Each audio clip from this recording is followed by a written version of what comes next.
The neighbours love me. I think World War IV has just started. War 3, with me coming. Everyone gives me a look on this bike as if to say, what the hell is that you're riding? That is a beast. Or they're looking at me as to say, what a bloody idiot. You don't need a bike as loud as that. And they're probably right. I don't need a bike as loud as this, but it is such good fun. So guys, you join me on my run to Tesco's to get some tampons and milk and all those good essentials that we need. And yeah, my new bike. This is my new bike. I've had it for what? I'd say about a week, nearly 2 weeks now. 2 weeks basically. Sunday I've had this bike, and I mean, if you're watching this channel, you know that, I don't know, in the last sort of 2 years I've had 4 bikes, this being my 4th. So I'm no stranger to chopping and changing bikes, like sports bikes and also super nakeds like this one. So I kind of, you know, got my 2 cents to give you, I guess, on sports bikes and super nakeds. I think firstly, what's really important to understand is we're never going to have it all, unless you're very, very lucky. And I mean, it's like having the best looking bird in the world, best looking girlfriend you could ever have.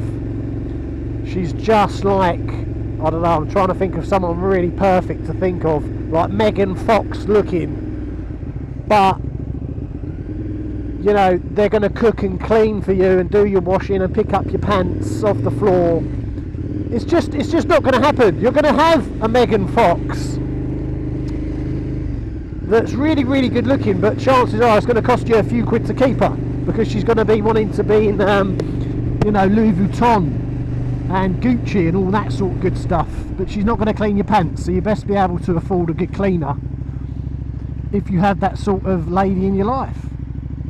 But on the flip side of that, if you get a bird that's bug ugly, but ugly, got ginger stubble, weighs 18 stone, drinks more beer than you, then chances are she's going to do whatever you want her to do. And that's just called compromise. It's like, what are you going to settle for? What sort of, what is important to you? And it's the same with a bike. It's the same with a motorbike. There isn't any difference between a super naked and a super sport or a sports bike. And it wasn't an easy decision for me to get rid of my S1000RR, because that is an incredible bike and the electronics are absolutely fantastic.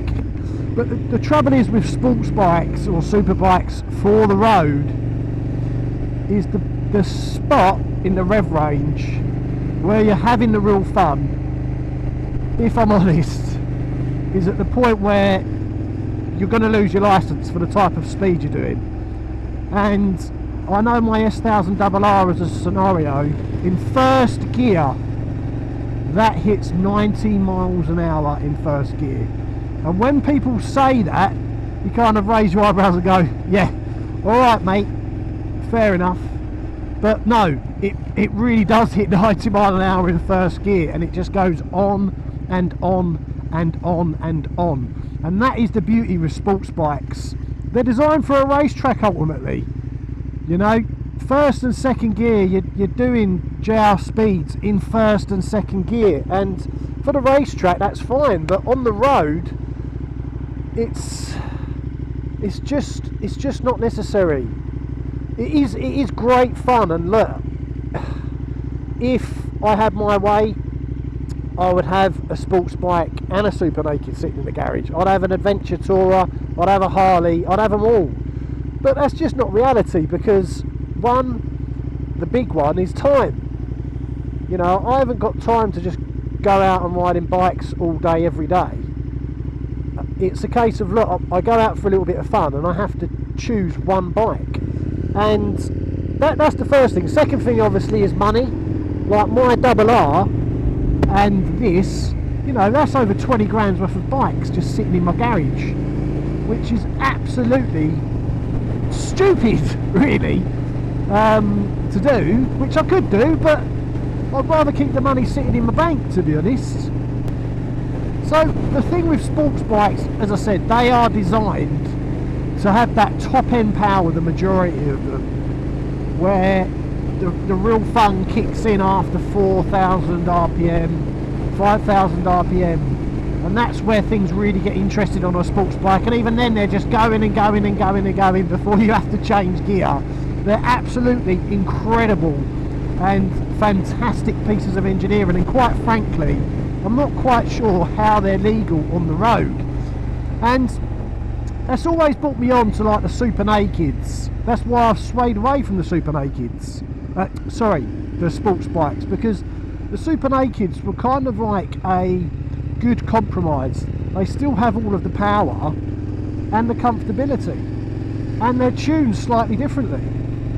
So that brings me on to the reason why I bought this. It is great, like if you're just riding a bike on the road, then there is no way really that you need a sports bike nowadays, with things like this KTM, with things like the Tuono, the S1000RR, Yamaha's MT10. You just don't need a sports bike, the truth be known.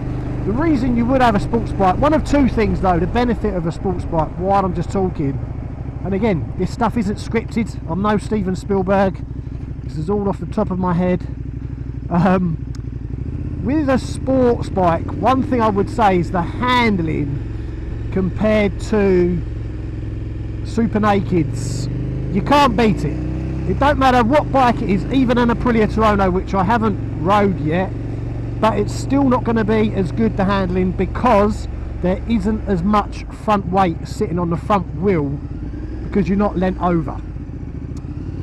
And all that does, when there's a little bit of weight on the front wheel,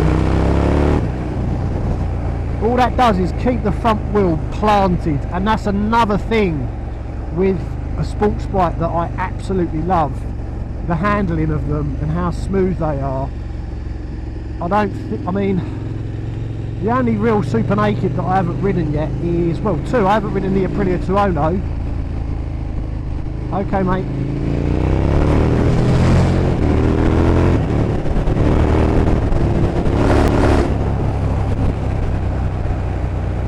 Yeah, I haven't ridden the Aprilia Tuono or the MT10. Now, arguably, the Aprilia Tuono seems to be the best Super Naked bike that's on the market at the moment. But then the second thing that comes into that conversation is money. But before I get on to different bikes, my opinions and all that sort of jazz, sticking to the topic of like a Super Naked or a Super Sport or a sports bike, oh god, I don't know, I think you really need to go out and give both of them a go. I think I know that's so stupid to say, but because not many people are fortunate enough to be able to, particularly if you're a young man or young lady. A lot of the dealers, I think, are reluctant to let you go out on like a 200 brake horsepower bike for a little spin. A guy on YouTube who, an older guy in his 50s, and he purchased a Yamaha R1, and this review subsequently was about a week later, and he said that he actually regretted buying the bike after a week, and that actually he got caught up in the test ride and the power of the R1 and how it made him feel and giggle and blah blah blah.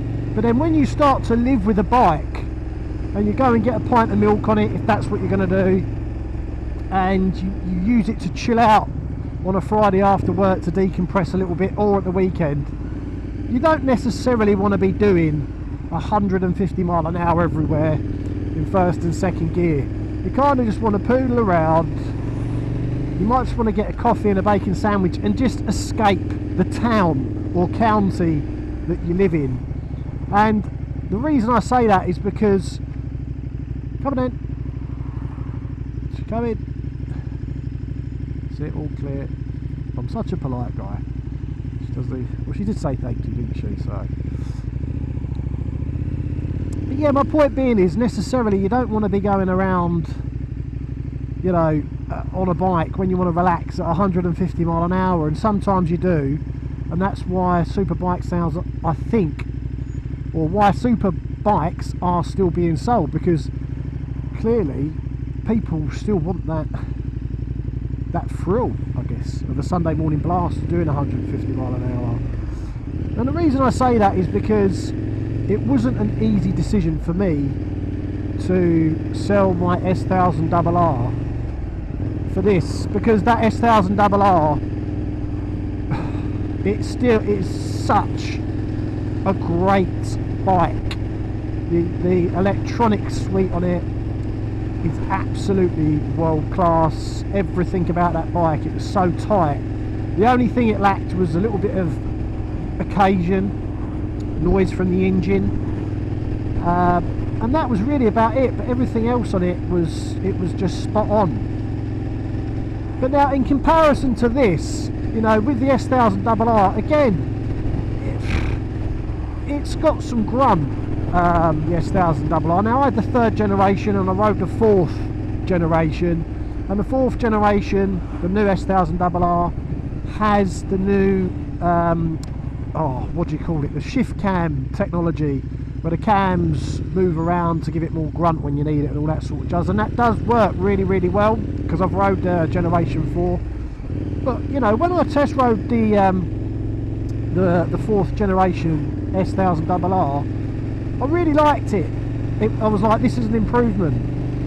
But there's more grunt on this bike, and I don't know the exact numbers. I know this produces 100 Newton meters, square meters, Newton meters, loads of bloody meters.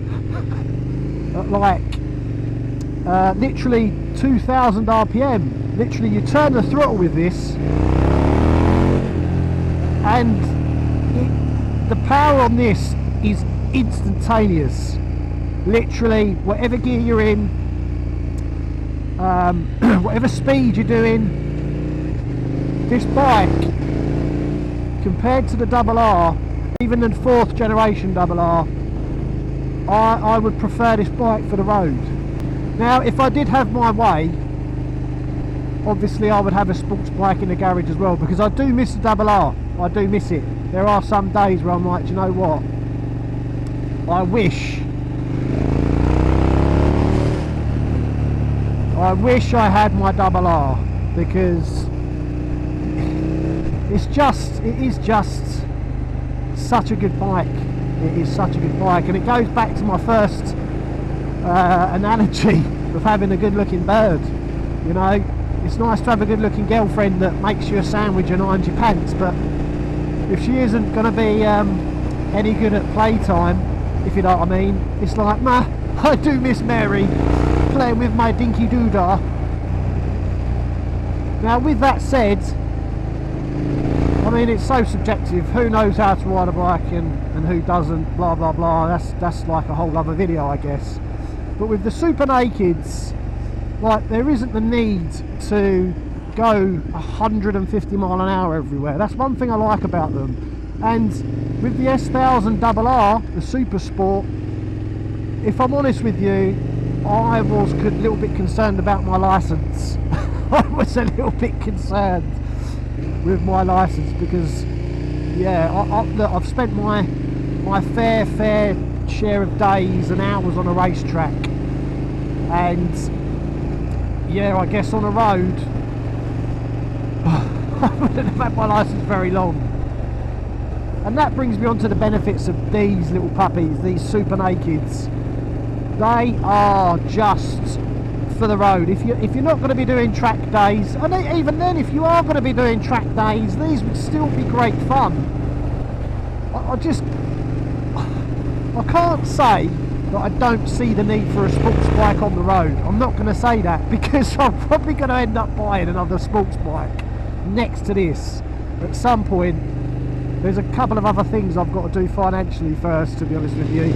But what I'm saying is, I think both the bikes have their merit. I love sports bikes and I love Super Nakeds, and the truth be known, they've both got their benefits, they've both got their pros and cons against each other, etc. And all I would say, you wait for me, thank you mate, and all I would say is, if you can afford it, go and buy both. That's all I'd say. But you know, look, if you'd have to have one bike,